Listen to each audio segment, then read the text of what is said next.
Hi, my name is Nathan Hedges. My premise is life is fickle, so work hard and take the risks you are presented with, for you might not get another chance. Uh, my good and productive research question based off the premise is, can I make a game about choices fun and engaging over what would be the span of the game character's life? Looking into game studies such as companies from the company Supermassive Games creates games. They're attempting to create a franchise actually based off of choices entirely. Their first game that they created is called Until Dawn. It was massively, massively popular when it first released. Another series that attempts to do this, or a company that attempts to do this, is Quantic Dream, and they've created things like Heavy Rain, Beyond the Boundary.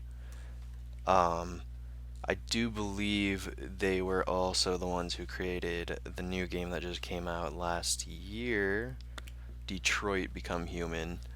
And these games often grip people and have them not able to really get away from them once they've started because they get so invested in their character. I think looking into this, I think, yeah, you could definitely do it. I think if you had the stakes high enough, people would be willing to want to watch a character grow from birth to start and see how their choices could massively change the playfield of what they're dealing with. Alright, anyways, looking at the data, uh, IGN Entertainment gave it the first one that came out by Quantic Dream, which was Heavy Rain, published on the PS3. And I want to say, actually, I won't say, it's February 18th, 2010.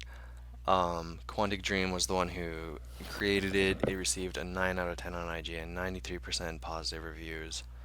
It's known as an interactive storytelling adventure.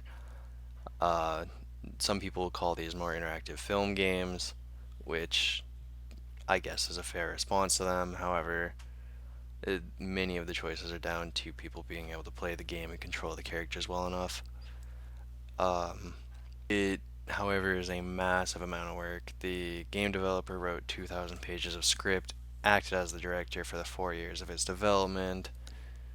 Uh, they're a lot of work to make because you have to animate, you have to bring life to each possibility, especially when the branching storyline could get so complex. Many of the action scenes are done through QuickTime events or the use of analog controls to sort of give you a little bit more feel like you're in the sensitivity, or not sensitive, just make you feel like you're more in the game or you're more in the situation because of how precise they move to the analog buttons. They often do they'll do sensitive prompts where they'll have you use both the analog sticks and the controls together just to try to throw you off, but it adds a bit of challenge that players actually enjoy.